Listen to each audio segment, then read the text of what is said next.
And welcome back to another edition of the St. Mary of the Woods College Sprint Football Coaches Show. My name is Ace Hunt. I'm alongside the head coach of the Pomeroy's, Blaine Powell. And Coach Powell, uh, sure helps when you get out to a 35-0 lead in a game of Yeah, football. yeah, that's something we'd love to do every week.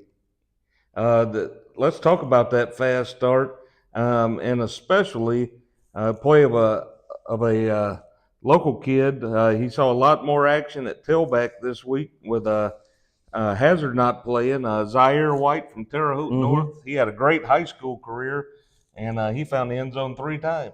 Yeah, Zaire's he's very talented running back, and with him it's just he's now comfortable in the offense. We want to get him as many touches as we can.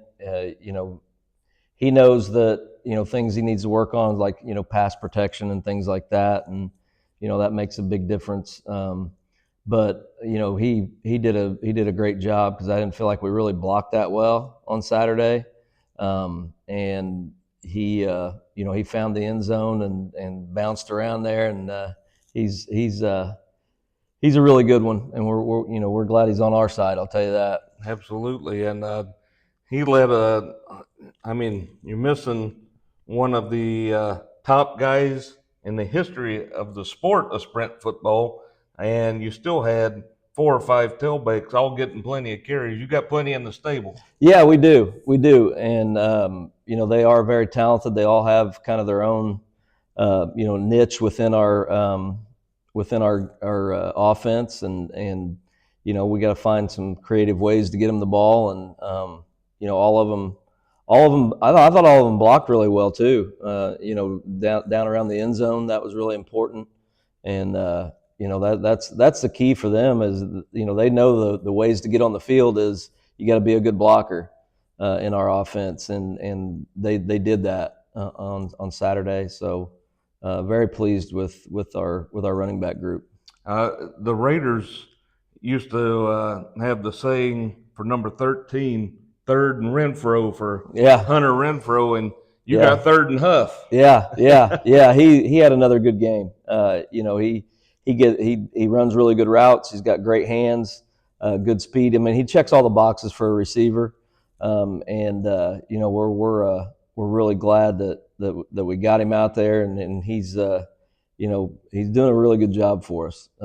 First 2 weeks, I mean, he's got to be leading the league in receiving, and finding the end zone. And one of them, I mean, he was just wide open, and we just kind of caught him in a coverage. They blew a coverage, but he made a great catch, the over the shoulder catch down that left sideline. So Owen's a good one, and he's a local guy too. Greencastle kid, and he's just going to keep getting better.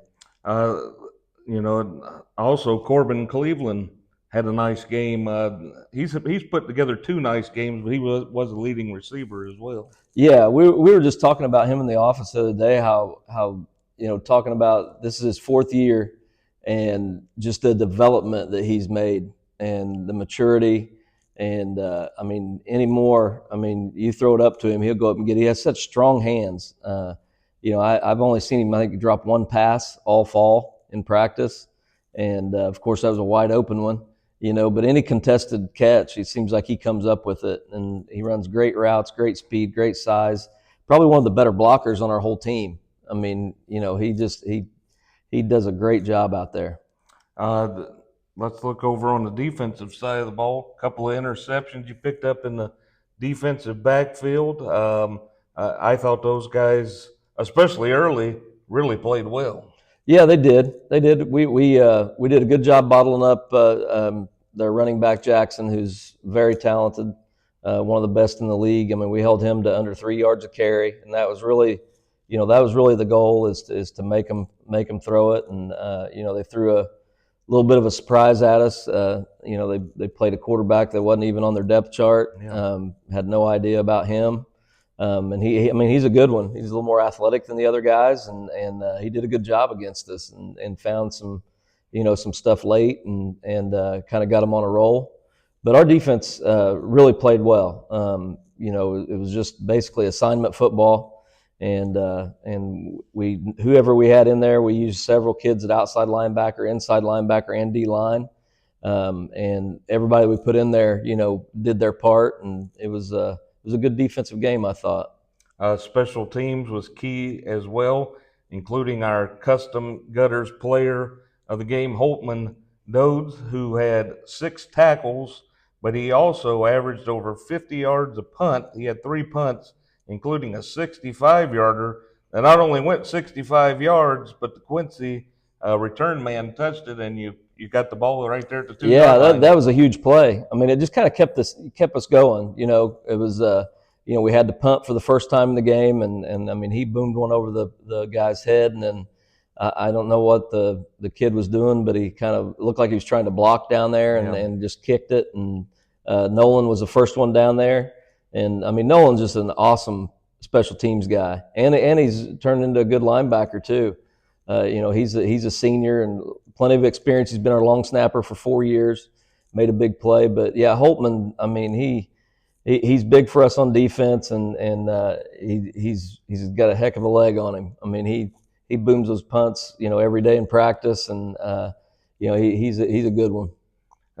He might do Pat McAfee someday and go down and make a big spear tackle. Yeah, no kidding. Also on special teams, we got to keep Griff Olson happy and talk about special teams. Oh yeah, but, they were big again this week. Connor Wardlaw, another big week. Yeah.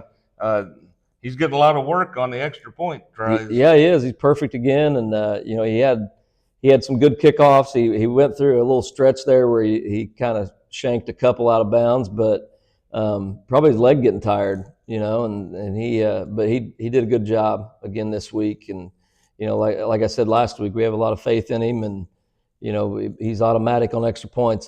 That's great for us.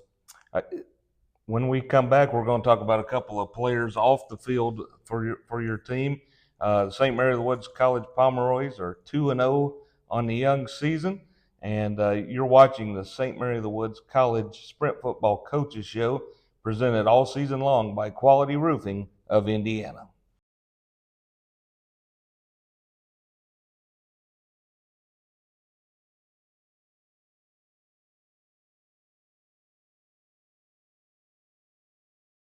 And welcome back to the St. Mary of the Woods College Sprint Football Coaches Show, presented by Quality Roofing of Indiana. I'm alongside the head coach of the Pomeroys, Blaine Powell. And Coach, obviously coming off of a road win at Midway, home win over NCAA Division II team in Quincy. You got to like where you're at as we're nearing the midpoint of the season. Yeah, I mean, I do feel good about, the 2 wins, but I mean, I feel like we got a long way to go as far as just, I felt like on Saturday, we weren't mentally tough. We came out of the second half, we were flat, we didn't execute, and then, late in the game, they were chippy from the opening kickoff. And I felt like we handled it well in the first half. Second half, we let it get to us and made some, bonehead plays and just did some things that isn't, something a championship team makes. And that's what we got to get to is doing the things that a championship team does. And letting a team like that get under our skin and do the things that we did is not a championship, product out there. And we got to make sure that we continue to work toward, being what we want to be, and that's what we're going to do. In the season opener, you win by 2 touchdowns down at Midway, and then Midway goes to Bellarmine, which is a school in the past St. Mary of the Woods College has really had a good rivalry with. Went down to Bellarmine and won 50-0. Yeah, they thumped them pretty good. Yeah, that was a little bit of a shocker, but Midway's a really good team, and I said that going into our game against them. They've always had really good talent, and Coach Kelso's done a great job of kind of bringing them together, and got them playing really well right now. Let's talk about a couple of guys off the field. Give the viewers a story maybe they wouldn't otherwise hear about. me and Kevin Lanky, the athletic director, and for that matter, Griff, as you're getting ready to film your practice the day before, we get out to soccer last week, and there's no power at all to run the scoreboard for you Right. to video your practice. Um, and nobody could find the answer to how to get the power on the scoreboard. We had a doubleheader of soccer coming up last week, and then your man Seamus, backup center, Yeah. comes in, and he's the MVP for you and me both. Yeah, Seamus Schick. He's actually our starting center. He started both games. He's from Olney, Illinois. He also, while going to school here, he also works for our facilities, and he was kind of, I mean, the guy, he shows up at the weight room in like a DeWalt backpack, with like he's already got his tools with him. But he walked by me as practice ended, and I was like, "Hey, can you care to take a look at that outlet over there?" And I mean, it wasn't 30 minutes later, he sent me a text that it was fixed. So he's a very valuable member on the team, and then also off the field because he does a lot around here. There's all kinds of MVPs on Yeah, your team. yeah. I know Frankie appreciates having him Yeah, I'm sure. here I'm on sure. campus as well. We all do. Let's talk about another solid effort. We talked about defensively, but we can't go a whole episode without talking about the leadership and the battling through adversity that Jeremiah Toski has done through the first two games. He's had some turnovers this year, but man, another 200 plus yard passing effort, and he hit, like we talked about earlier, he hit Huff and Cleveland both in stride for big plays. Yeah, yeah. I mean, Jeremiah, I mean, just like I said last week, he's got to master, he's kind of mastered our offense now, which has made him much more confident.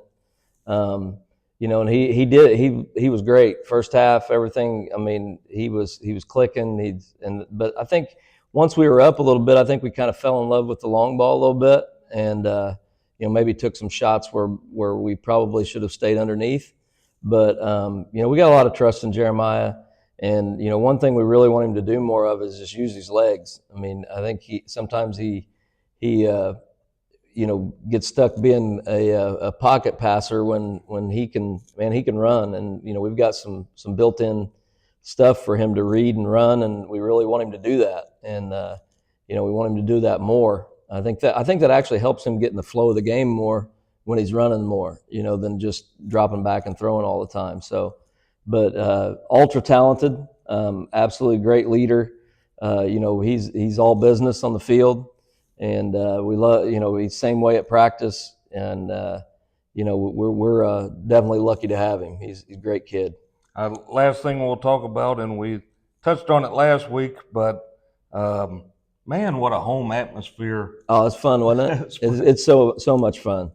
So mumuch fun. I mean, we had, I know yesterday my daughter came over and grandson, and we had to play our run out song, so he could raise his arm up, and he was playing with all these football guys down there. And I mean, it's funny because I mean, he's talking about our players and everything, but our fans are great. I mean, it was a great atmosphere from, pregame to post game, you name it. I mean, it was a fun day. And that's so important. Our guys love it, and our recruits. We had a lot of recruits there, and it was good for them to experience that home atmosphere. It was awesome. And Vernelson, the elder, does such a fantastic job with the music. Oh yeah.